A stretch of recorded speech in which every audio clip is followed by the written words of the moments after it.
A moment of silence, Joyce Bothwell, who was a poll worker for many, many years, passed away this last week. And also, remember the victims of 9/11's 15th anniversary yesterday.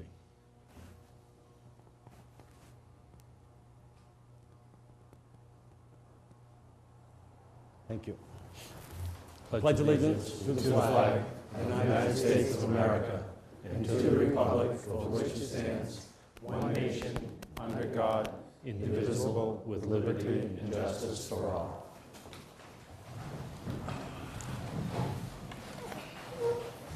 The City Clerk do the roll call for City Council meeting of September 12th, 2016.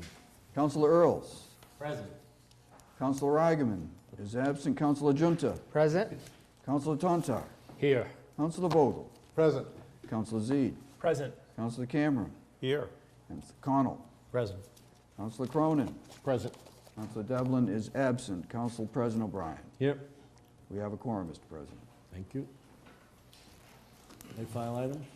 There are no late file items, with the possible exception of the mayor's update. Public comment? There is public comment.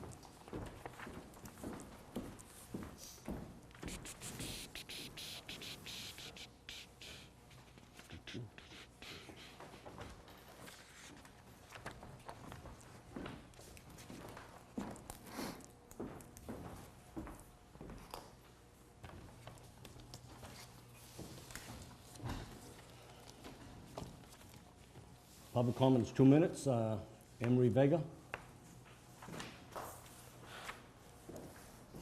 Hi, Emery Vega, 21 Boyd Drive. I'm here in support of a resolution that Councilor Connell and Councilor O'Brien are going to put before you today regarding the development of Boyd Drive Evergreen Golf Course. So in 1985, the Board of Health actually was against development of that piece of property. The planning board at that time actually put a special permit in place to allow for 20 homes and then the golf course to be put in place with a clay cap to protect the aquifer that lays beneath it. That aquifer actually feeds well number 2. So there was also some order of conditions that were put upon that land so that they would use only certain kinds of pesticides and certain kinds of herbicides. And that was all in an effort to protect the well. The Board of Health now presently, again, is against development of that piece of land, that golf course itself. They've put that in a statement to the planning board, and the planning board is reviewing a proposal for 38 houses to be put on that piece of property. The part of that approval is that they would break that clay cap and put in the 38 homes. That would open up the aquifer beneath it to pesticides and herbicides. In particular, a pesticide that's commonly used, or herbicide actually that's commonly used, is Roundup. Roundup actually has a toxin in it that gets into soil and gets into water. There's no effective way to clean that. It would get into the well field, into well number 2. Well number 2 injects directly into the main. Therefore, the water that's coming out of that would be drank by everyone in the city. So 100% of the residents in Newburyport would be at a risk of being contaminated with this herbicide or this toxin in their body. It is a toxin, and it is cumulative. So once it gets into the soil, gets into the water, and gets into your body, there is no way of eliminating it. It's very much like lead, same thing, it stays in your body. So what I'm asking is that you will support that resolution and unanimously, hopefully, vote for that resolution to go forward, going against actually any development on that property, just simply for the safety of the drinking water of Newburyport. Thank you. Thank you. Thank you. Stephen Blanchett.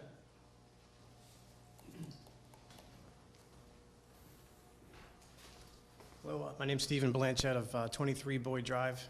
Other fellow neighborhood members of mine are here to talk more about the safety concerns they have. One of my issues I like to bring up is, we've all been trying to do our homework to gather the information that seems to be out there from this big history of this property. In conversation with those that served on that board back in '85, they seemed very surprised that this was even come to the table, as they were under the impression it was never to be further developed. The original owner, we feel, would have surely developed that property had they been given the right back in that point in time, and it makes sense the way that the street is currently designed as a permanent cul-de-sac. The golf course now is parking. that's available to the very much seasonal traffic of that golf course. The proposal before the planning board has walking trails, a skating pond, a tot lot. This only adds traffic to a street not equipped to handle the plan for this with no designated parking for these areas. The road already seems to exceed the Newburyport subdivision guidelines of 600 feet, and this is going to put about 2,400 feet of new roads in this area and adding all these homes and all this traffic that an area wasn't built to ever be able to handle. I just want to be here also in support of the resolution. Thank you very much. Thank you.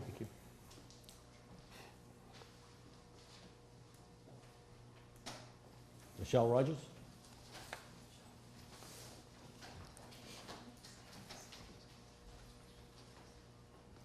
Hello, I'm Michelle Rogers from 11 Boyd Drive, and I wanted to comment on, first, the city's due diligence and its ability to protect our water throughout all the years. The city has done a really great job. The development currently is in the Zone 2 area, and since 1960, there has not been a major development in this Zone 2 area, with the exception of the Evergreen Golf Course residential development, which was permitted as 20 homes and a golf course. So we're asking the city to go back and take a really good look and do their due diligence and prove to us as residents that the water is going to be protected. There's a reason why development wasn't allowed. There's a reason why this was permitted as 20 homes and a golf course under one subdivision. That was how it was organized. And we're asking everybody to go back and take a really hard look at that and not undo the work that was done by the planning boards before them. Thank you. Thank you. John Rogers?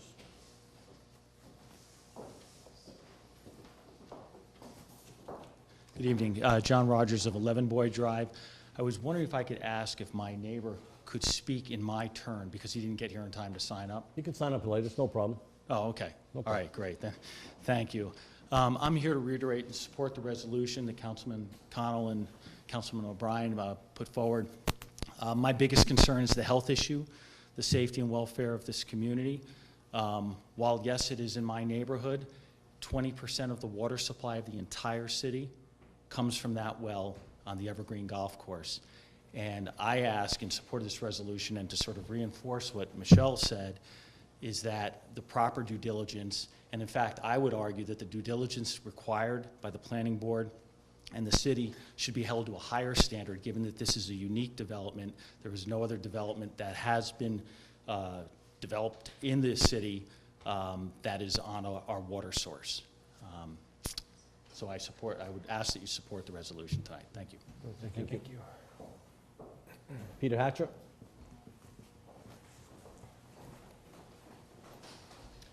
Peter Hatcher, 15 Boyd Drive. I'd like to talk about a couple of issues I have with the proposed OSRD plan to add 38 homes built on the golf course area, with all the roads only connecting to Boyd Drive.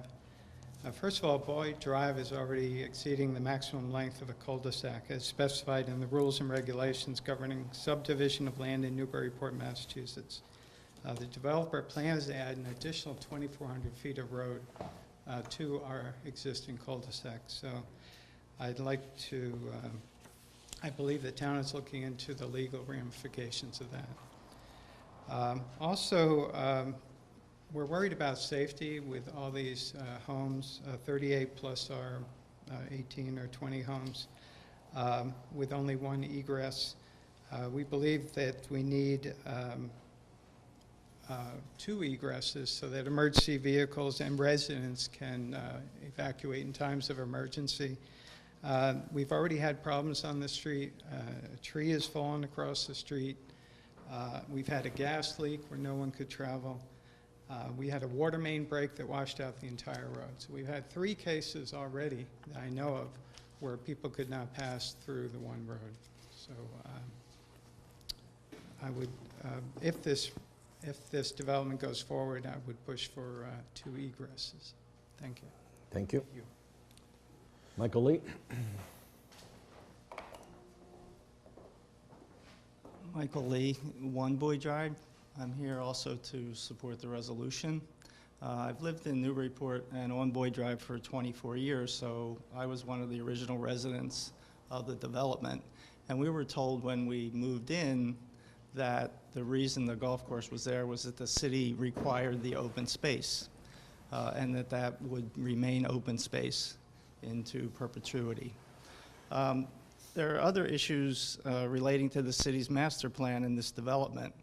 Goal H3 of the master plan says that it should ensure that new residential development and redevelopment is appropriate in terms of location, size, scale, and massing, in addition to complementing the historic character of the neighborhoods. This new development does not meet any of those conditions. Also, the housing development and redevelopment shall protect the city's natural and cultural resources and open space. This development does not do any of those things. Also, ongoing major development impacts and increases impervious areas, which can contribute to flooding, reduce groundwater recharge, increase stormwater runoff, pollution potential, and loss of open space. These are all part of the city's master plan, which this development does not meet. Thank you. Thank you. Thank you. Stephanie Stroh?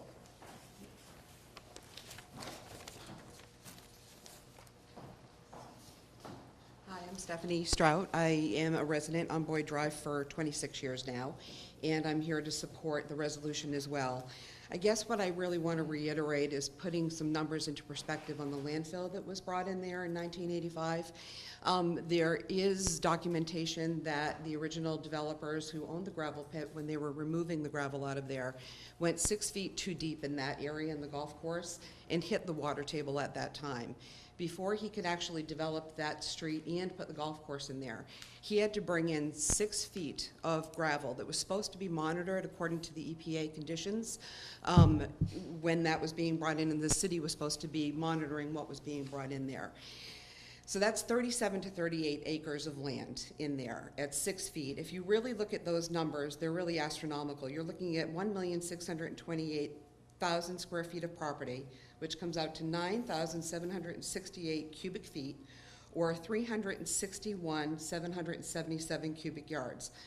What that means is that the amount of landfill that unfortunately was not monitored that was brought into there is 30 cubic yards per truckload, which calculates out to 12,059 trailer truckloads of fill, which would be 33 loads per day for 365 days that's not monitored. Unfortunately, the original developer does have a history of contamination of a previous gravel pit that they were involved in. So I think we really need to look at that, knowing that that property was supposed to be clay capped. It wasn't monitored coming in. One of the debris that was supposed to not be dumped in there has been found in the soil analysis by the developer's engineer, and I think if we're really looking at this, uncapping that could create a significant issue with water contamination. So I think we all have to do our due diligence in preventing any kind of contamination to our water source in Newburyport at this point. And just to prove that point, when that landfill was dumped in there, the water department has documentation because they know that landfill came in from the salt marsh and Riviera at the Logan Airport development. The sodium chloride levels jumped significantly in the water supply. So I think it's really important to look at that before we uncap something and maybe want to let sleeping dogs lie. Thank you for listening. Thank you. Christy Dillon? Can you speak? What's that? Dan Cole? What's that? Amy Holliday? I'll wait my comments for now. What's that? I'll wait my comments for now. Thank you. Okay. Mary Ellen? Hi. My name is Mary Ellen Vesperini, and I just moved to Newburyport in January of 2016. I own the property at 76 Pleasant Street. I purchased the property in 2008 and rented it until I took occupancy this year. I'm here to speak about what you're addressing in the executive session tonight because I know the city is in talks with New England Development. I think I need to give you a firsthand account of what I have experienced as a result of the demolition of the Lombardi gas building. The gas building came down in the fall of 2015.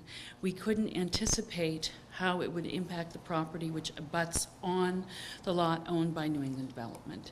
My backyard began to slide into the lot, and I have had to construct a wall and a fence to keep my property from eroding into the lot. I am giving you a resident's firsthand account of trying to work with New England Development. I am a clinical social worker. I work in Worcester. I do not have a lot of time to fight with these people. I have accrued a $5,000 bill to protect my property. They have offered me $500. It is not a question of really wanting more money at this point. They are saying that they have no responsibility for what they did. And it's clear when they took down that building, they damaged my property. I am telling you this because I can't go up against these people given my work schedule and my commute. And if they treat one resident like this, my guess is they're going to be this way with most people for when projects are impacting private residents. So that is why I'm here this evening. Thank you. Thank you very much.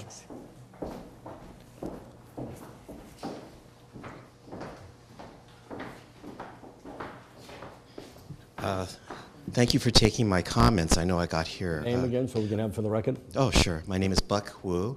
I live at 14 Boyd Drive, so I'm a resident on the street that will lead to the entry and the exit of the new development. I'm a practicing neuropsychologist. I currently have privileges at Holy Family Hospital and the Whittier Pavilion.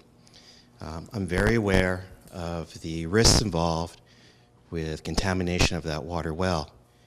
Those pollutants aren't just short-term.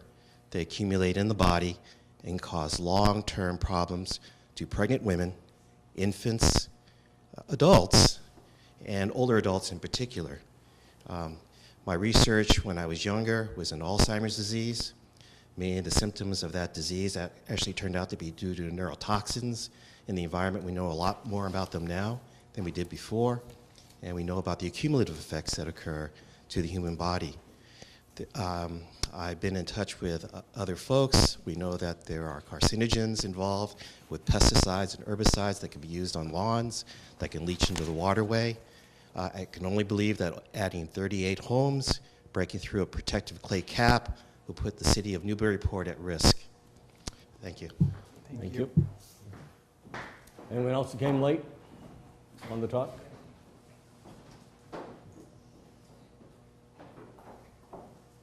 Hello, my name is Colleen Yavaro. I live at 13 Boyd Drive.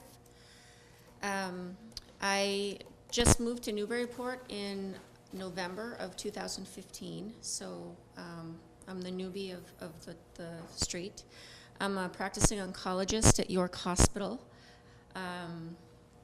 So when I heard about this project, it was quite surprising because when we moved here, you know, we enjoyed the close-knit network of the families. When we got into doing more research about this project, it became quite clear of the implications of having the well on the project. So I have a big concern, a great concern for the city's, the health of everybody in the city. Now we know that the well that's located on the property that we're discussing services about 20% of the water supply to Newburyport. So the concern is that 20% feeding into the whole water supply would affect potentially 100% of the city. We know that it doesn't take much to pollute things. Coming from a city, relocating from my work at a small city in Massachusetts called Attleboro. I was involved with a lawsuit there, being an oncologist and helping the cancer sufferers that were all working at a plant there locally in the city. And they were exposed to multiple chemicals, which didn't take very long for their exposures to result in significant cancers. It was such a unique and disturbing experience for me because the the government, basically, it was a government project that these individuals were working on, admitted to wrongdoing, and every cancer survivor or who was still alive was entitled to about $200,000 in a settlement because of the exposure.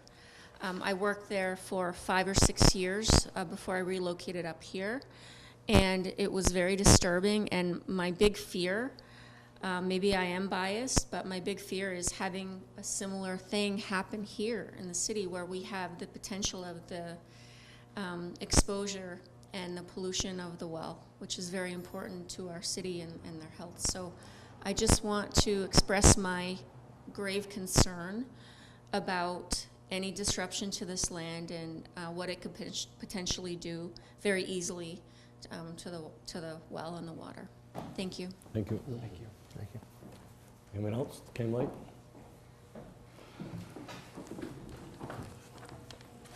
That's it for public comment. Mayor's comment? Good evening, President O'Brien, members of the City Council.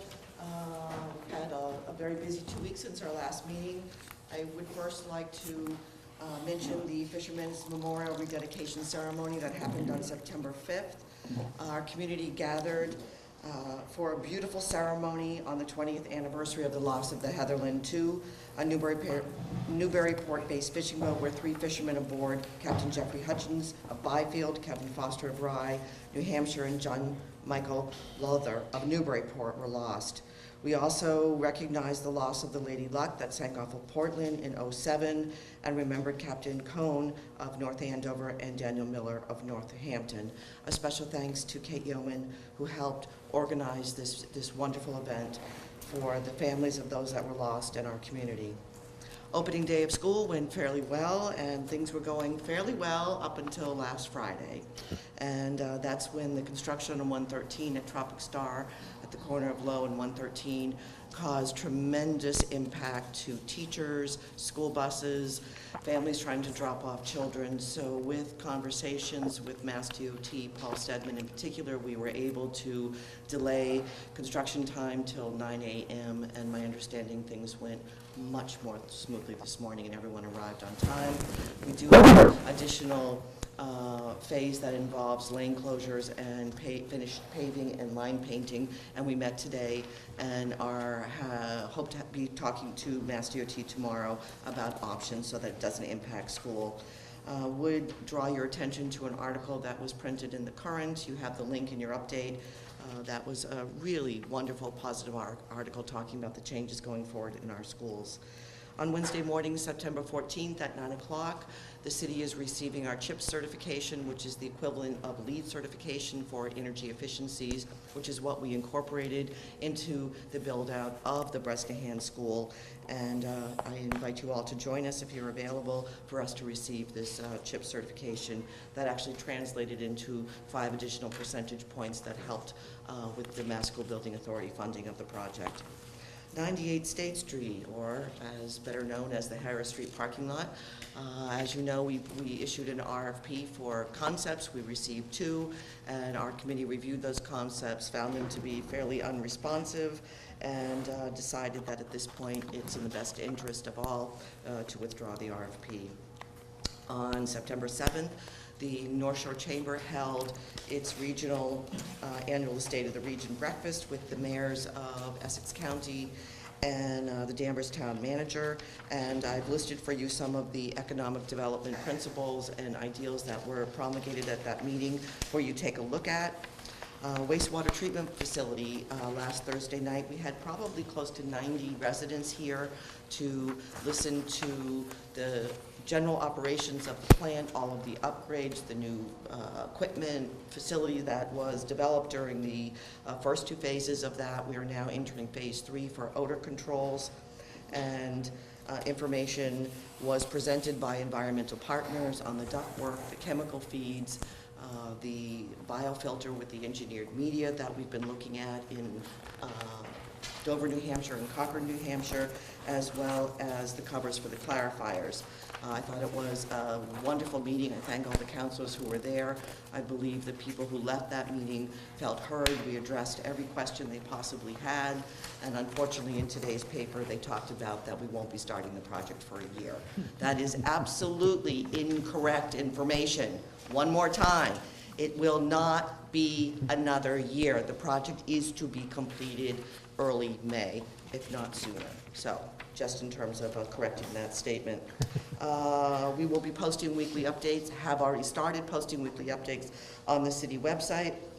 And the city council has committed, as well as my administration, to fund the $3.2 million that's necessary to get the highest level possible of odor controls on the site. One other piece I wanted to add is one of the residents brought up the fact that we still have some septic in the other part of the city, and I'm sure they pick up from other communities too when they come and dump in the wastewater treatment plant. And until we're under odor controls, that will stop, effective tomorrow.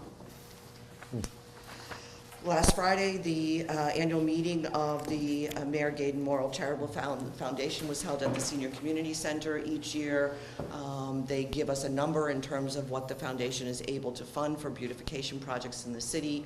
For those of you who don't know, Mayor Gaydon was the mayor who did secure the funding to develop our beautiful high school that is still the centerpiece of High Street.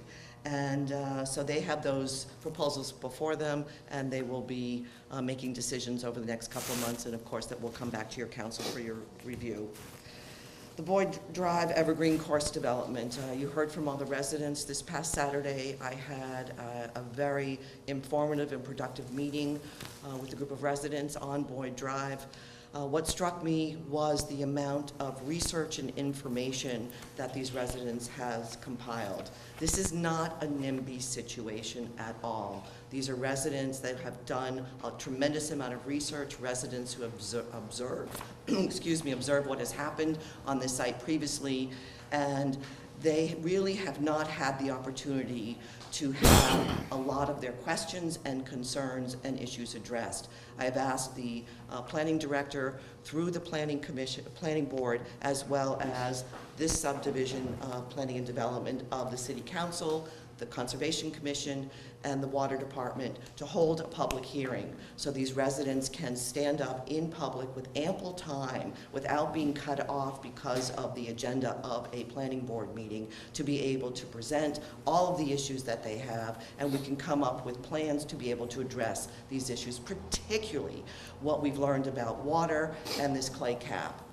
I think that there is history here that is being rushed through, that we need to do our due diligence. I clearly support your resolution, and thank you for putting that forward today.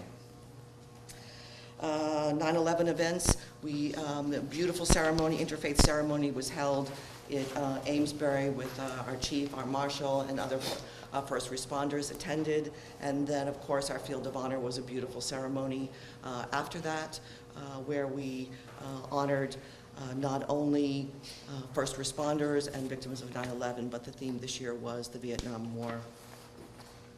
My thanks to the Exchange Club. Also wanted to recognize Brad Duffin, who, because he's moving out of Newburyport, had to resign his commission on the Harbor Commission, and after 11 plus years, he was a real leader on issues relating to the Harbor Commission, and Rep. Kalkhorst and myself were able to present accommodations to him.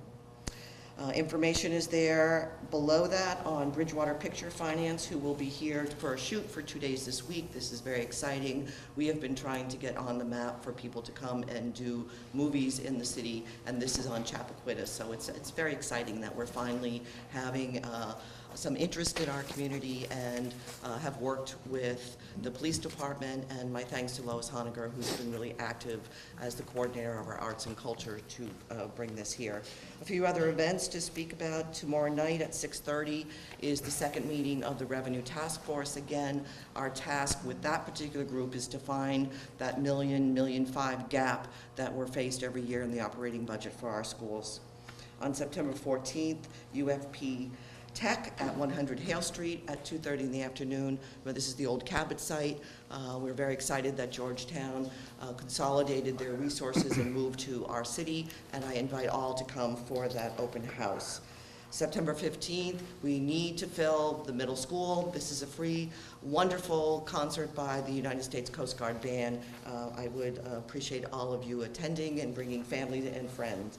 On September 22nd at 7:30 at the Senior Community Center, 7:30 in the morning, is the annual Boy Scout breakfast where the mayor recognized three remarkable individuals who have given so much to our community this year. It's our council president, Tom O'Brien, Glee Woodworth, and Steve Hines. So if you're interested in going, please contact Lois.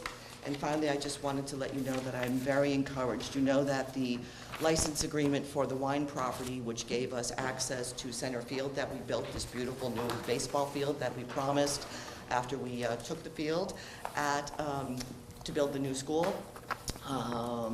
The license agreement was revoked, as there's been all kinds of issues happening up there with change in attorneys, but Andy Port and I met with one of the main holders of the mortgage for the wine property, and he assures us that he has every intention of honoring our use and access to that property. So I asked that my request to funding for, to take that property be on hold for the time being before we sort of follow this trail and find out what's happening with that particular property. Questions? Thank you. See you for executive session. Thank you.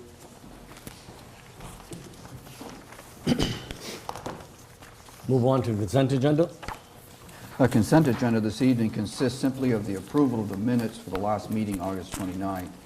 The Communication 89, Animal Control, has been removed at the request of Councilor Vogel, and we'll take that up on the regular agenda. Motion to approve as amended. Second. All in favor? Aye. Opposed? Move on to the regular agenda. Take a motion to... So move to receive and Update. file. Second. All in favor? Aye. Opposed? Communication 89. That's a communication from Patricia Moore, Mayor's Office, Chief Administrative Officer, with respect to the daily log of the Animal Control Officer from June 13th through August 4th. Results. I'd like to make a motion to receive and file. Second. Discussion, Council Vogel. Thank you, Mr. President. This is certainly self-explanatory. This was the information that was asked for by Council regarding the agreement with West Newbury. We'll refer back to this when we take that agreement out of committee. Thank you. All in favor? Aye. Opposed? Move on to appointment, second reading. Appointment number 63, Renee Bordeaux, 376 High Street, to the ZBA, Zoning Board of Appeals, until March 1st, 2020. Appointment number 64, Constance Preston, 18 Atwood Street, to the Tree Commission until October 1st, 2017. One reappointment, Byron Getchell, 14 Milk Street, to the Tree Commission as an alternate until 5/1/2019. Motion to approve collectively. Second. Roll call. Roll call for the appointment, second reading. Councilor Earls? Yes. Councilor Junta? Yes. Councilor Tantar? Yes. Councilor Vogel? Yes. Councilor Zede? Yes. Councilor Cameron? Yes. Councilor Connell? Yes. Councilor Cronin? Yes. Council President O'Brien? Yes. Move on to orders. Order 75. Order 75 is the resolution on Boyd Drive development. Would you like me to read it, Mr. President? Yes, I would, please. Thank you. Whereas there is an existing golf course known as Evergreen located on Boyd Drive in Newburyport.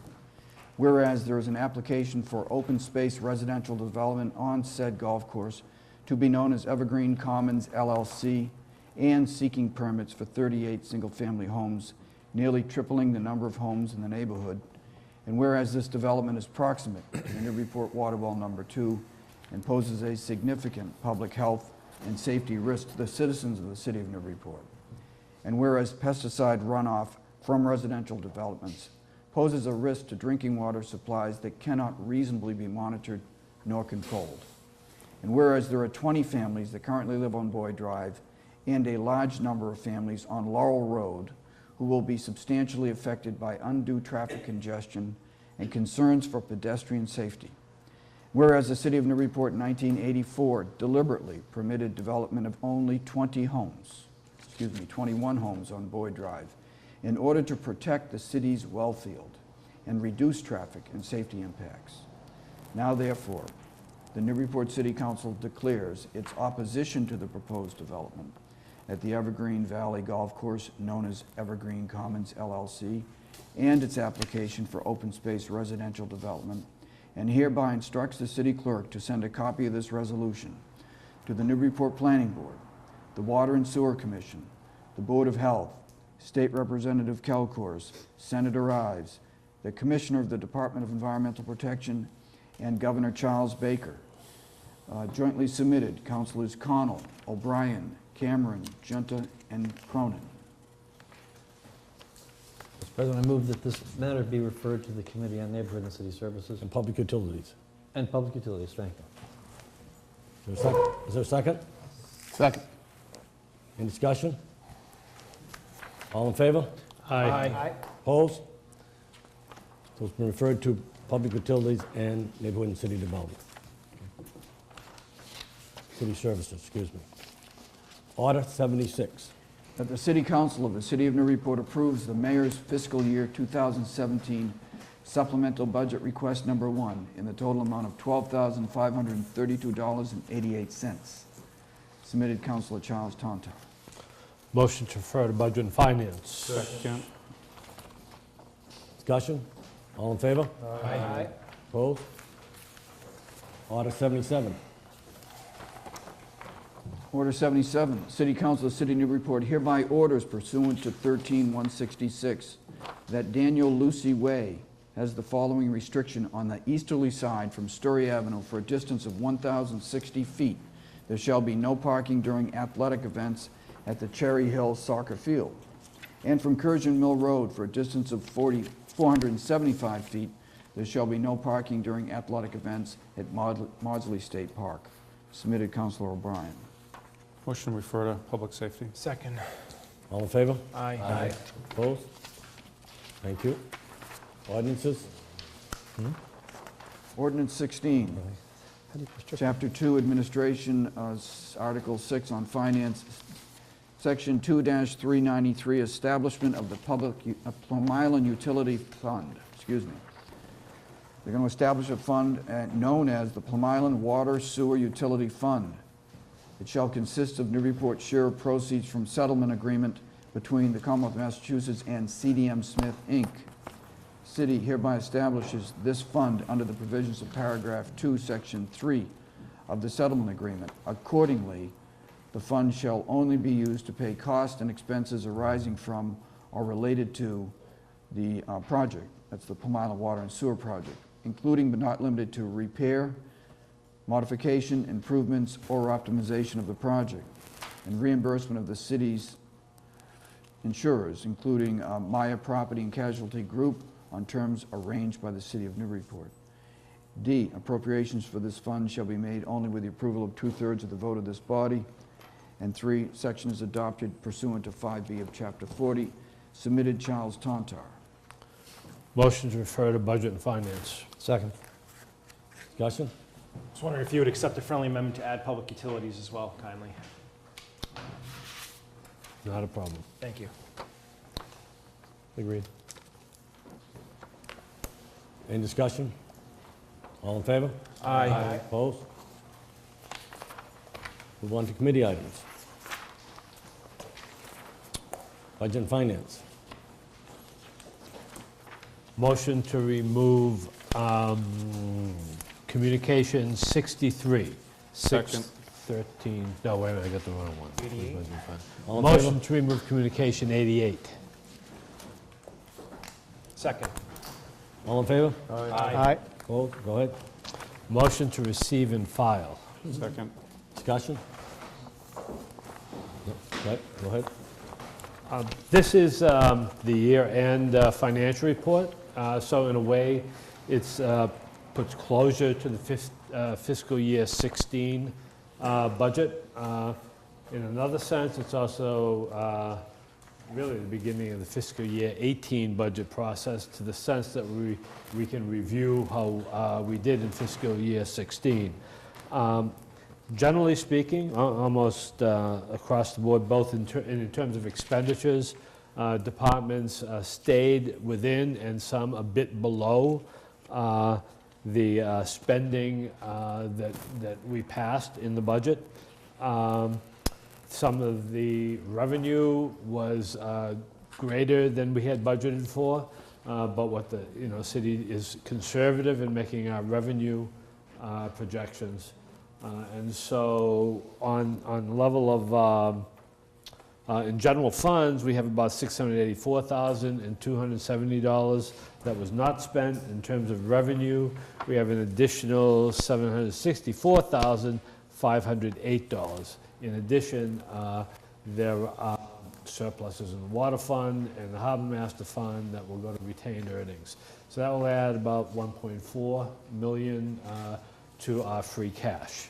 And we have about a little over $500,000 in free cash from last year, and then there'll be some. So we're anticipating coming in around $2.5 million in free cash after the state certifies it. Thank you. Dinner for everybody. Any questions? It's free. All in favor? Aye. Opposed? Anything else coming out? No, that's it, Mr. President. Okay. License and permits? A motion to remove Order 63. Second. All in favor? Aye. Opposed? Go ahead. Motion to approve. Second. Discussion? Council Vogel? Thank you, Mr. President. Again, referring back to that letter from Patricia Moore, due diligence has been done over a course of a number of months now. We've been looking at this for quite some time. We've gone back and forth and over the agreement, and a number of times the License and Permits Committee has made an effort to bring it before the council for approval. Tonight we met again, and it was voted 2-1, 2-0 for approval. And we think it's a great deal, quite frankly, and we urge your approval. Any further discussion? I'm sorry? Sorry. All in favor? Aye. Opposed? Anything else coming out? Yes, a motion to remove Communication 84. Second. All in favor? Aye. Go ahead. Motion to receive and file. Second. Discussion? Yes, thank you, Council Mr. Vogel? President. This was a communication brought forth by a young man who actually met with us tonight. An interesting young man who wants to play amplified music on the bullnose.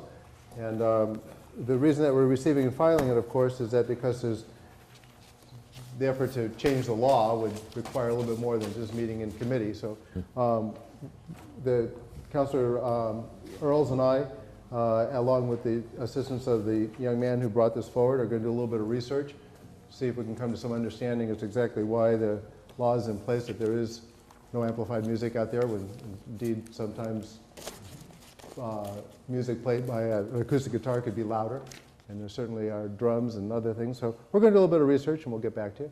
I appreciate you receiving and filing it. Thank you. All in favor? Aye. Opposed? Thank you. Nothing else? Neighborhood and City Services?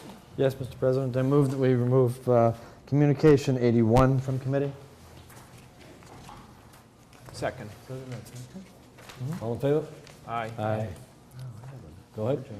I'd like to move to receive and file. Second.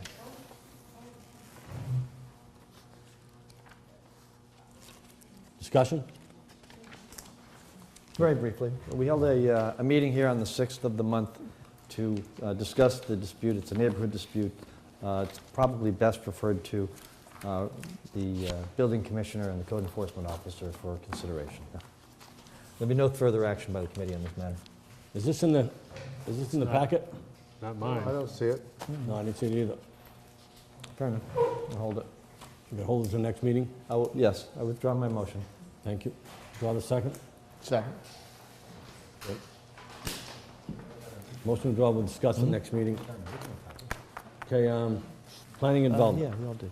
Mr. President, motion to remove order number 73, which is the Kelly School Preservation Restriction. Second? All in favor? Aye. Go ahead. Mr. President, motion to approve that order. Discussion. Thank you, Mr. President. Planning and Development met on September 7th with the Director of the Planning Department, and we reviewed the 53-page restriction. So when we approved the surplusing and then the eventual sale of the Kelly School, the Planning Department and Planning Board and ZBA and the Historical Commission all worked together to make that happen. And part of that was the agreement between the owner and the city of a very detailed preservation agreement. We did approve it 3-0, and I think it's going to really make sure that that building stays in good shape and looking the same as it does now or similar as the modifications are made. And again, that's a place where there's going to be underground parking, and it's all pretty complicated, but I think you might recall from a few years ago, we had concerns that anyone would even want to develop it because of the lack of on-site parking, and so I think that innovation of going underneath was a really good deal, but good idea. And I think this will work well for the city, so we ask for your approval. Any further discussion? All in favor? Aye. Opposed? Anything else? Yes, Mr. President, motion to remove Order 74, which is the committee's certificate of vote. Second. All in favor? Aye. Go ahead. Motion to approve. Second. Discussion. Go ahead, And Council. here I'm going to have to ask for your indulgence, and I don't ordinarily throw the city clerk under the bus. You can. But I think by mistake, and I will throw myself under the bus for not noticing this until half an hour before the meeting. We did submit for it to be in the packet, but inadvertently it looks like both the same thing got submitted twice. So yes. And if I don't know if we can waive the rules to approve it tonight, actually, so I'll ask to waive the rules. It's actually a very simple matter. So if we can, I'll make a motion to waive the rules and approve this, although the matter was not included in the packet. Second. All in favor? Aye. Opposed? So the motion to approve. Second. Thank you. This simply is something that, and Andy Port may make this sound a little more intelligent than I'm going to. Basically, the developer that's purchasing the building wanted the committee, the Planning and Development Committee, to certify that we had reviewed the RFP and the purchase and sale agreement, which we did do back in 2014, and we've got some emails back and forth. So we voted to confirm that we had, in fact, reviewed those items, and we had submitted any questions that we did have. So we approved that in committee last week, and we're asking for the full council just to certify that. Want me to read a copy? If I could just add, review of those documents was required as part of the original city council vote going back into actually 2014, I think. So we were just basically told by the council for the developer who's purchasing the property, in order to have clear title, they wanted to make sure that that loophole was closed. So we're just asking for the formality of the committee's vote on record. Why don't I read it? Okay, you can read it. Go ahead. I'm going to read it and suggest to the President we do a roll call. My apologies for it not being in the packet. At a regularly scheduled meeting of the City Council Planning and Development Committee held on August 29, 2016, a quorum being present and voting upon a motion duly made and seconded, it was unanimously voted that this committee acknowledge for the record that it was given an opportunity to review and comment on the request for proposals and purchase and sale agreement during the disposition process, including the minimum required bid and proposed purchase price accordingly. Pursuant to the May 19, 2014 vote and order of the City Council authorizing the conveyance of the Kelly School property, documents were forwarded to the Planning and Development Committee members via email on January 13, 2015 and February 11th, same year. This committee hereby acknowledges satisfaction of the conditions of the May 19, 2014 vote with respect to Planning and Development Committee review, and further acknowledges satisfaction with the RFP, P&S, and with the minimum required bid and proposed purchase price submitted. Councilor Cameron. Any more discussion? Roll call, please. Counselor Earls? Yes. Counselor Junta? Yes. Counselor Tonto? Yes. Counselor Vogel? Yes. Counselor Zede? Yes. Counselor Cameron? Yes. Counselor Connell? Yes. Counselor Cronin? Yes. Counsel President O'Brien. Yes. Thank you. There'll be nothing else coming out of committee, but we are going to have a joint hearing with the planning board about the sidewalk ordinance suggestions for revision on October 5th. Thank you.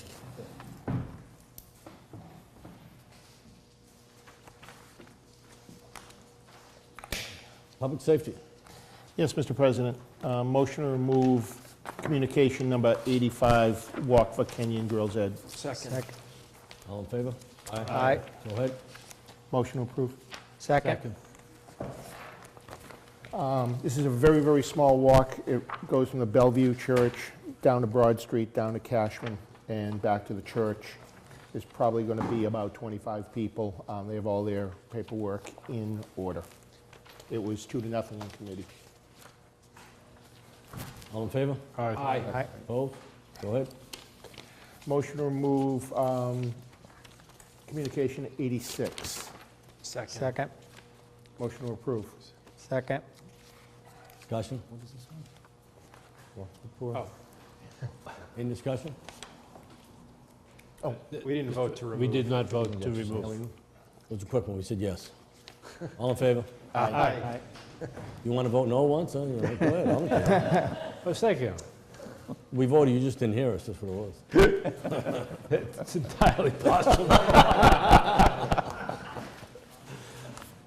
Motion to approve. Second. Discussion, go ahead. Thank you. Walk for the Poor, St. Vincent de Paul. This is going out of the IC. It's going up Court Street, taking a series of rights until it gets back on State Street, and then it gets back to the IC. They've done this in the past, and this is another very small walk for a good cause. All in favor? Aye. Opposed? Go ahead.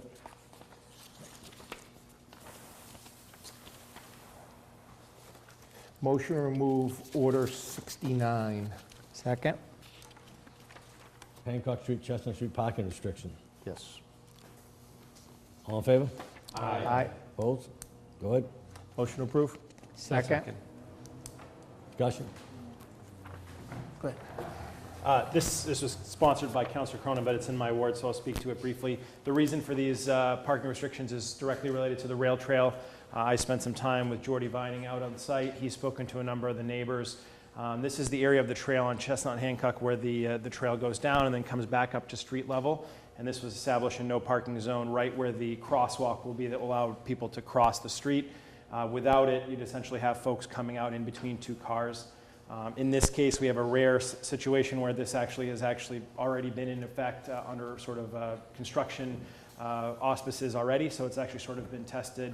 Residents are amenable, generally speaking, and it's really important. It's going to be very important as the traffic picks up on the trail coming up those two streets. Further discussion? All in favor? Aye. Opposed? Thank you. Next. Motion to remove ordinance number 70. Second. 70. Water. 70. Water Charles Street. Water in Charles Street. Bus down stop. All in favor? Aye. Opposed? Go ahead. Motion to approve. Second. Discussion? Councilor Z? So you may remember the bus stop order from a few months ago establishing this bus stop at the bottom of Charles Street. This came in via Wayne at DPS, Wayne Emerald, and by request of some residents who are using it, would like to have a place to sit while they're waiting for the bus. Given the situation at the bottom of Charles, there's no place to put anything to sit. So a nice idea was to just move it a little bit down the street, right by the white gate where you'd enter into the wastewater treatment plant. We actually found a bench somewhere in city inventory. It's been placed there. So this will just give some folks somewhere to sit while they're waiting, and it is a popular bus stop with some of the James Steam Mill residents. Enjoy the aromas, too. Thank you. Any further? All in favor? Aye. Opposed? Anything else? That is all. That's all. Public utilities? Nothing. Thank you. Go to the order.